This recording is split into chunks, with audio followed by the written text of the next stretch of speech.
Also on 7, some strange twists and stories we brought you months ago. It all involves a church, chicken, and a second chance. The night team's Patrick Frazier with this Help Me Howard follow-up.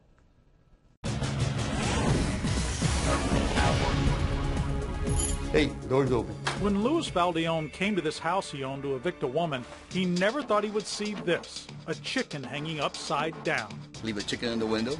19 months ago, Louis had bought this house in foreclosure, then allowed Smyrn Mathis and her family to stay here for 3 months while she got the financing to buy it. I'm very happy. But instead of buying the house or paying rent, she hired an attorney, took Louis to court to block the eviction, and judges let her live here for 19 months for free. I'm the one who's got to pay for the consequences.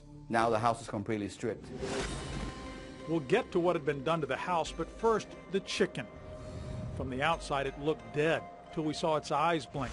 I got it. Louis and I went inside, untied it, and found a ribbon with a bell so tight around its neck, we needed a knife to cut it.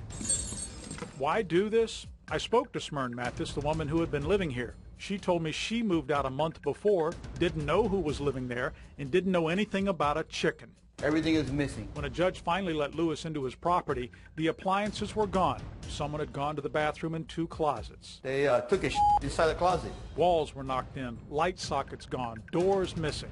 Louis's attempt to be helpful didn't turn out so well. I still help people. Honestly, never had one stiff me yet. It's the first time.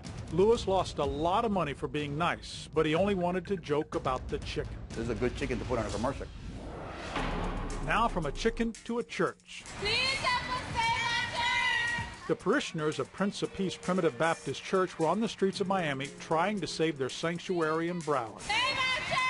We can't lose our sanctuary. We just can't lose our sanctuary. Dee's father built the small Baptist church with his own hands 42 years ago. What God gave you, He give it. No man can take it away.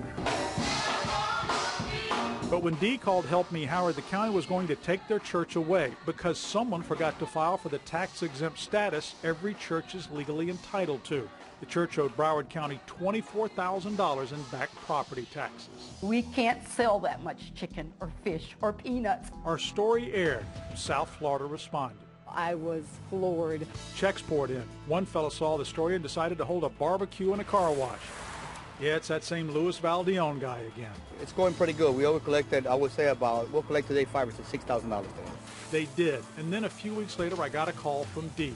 Through the help of this wonderful community that we live in and those wonderful Channel 7 viewers, we were able to raise over $20,000.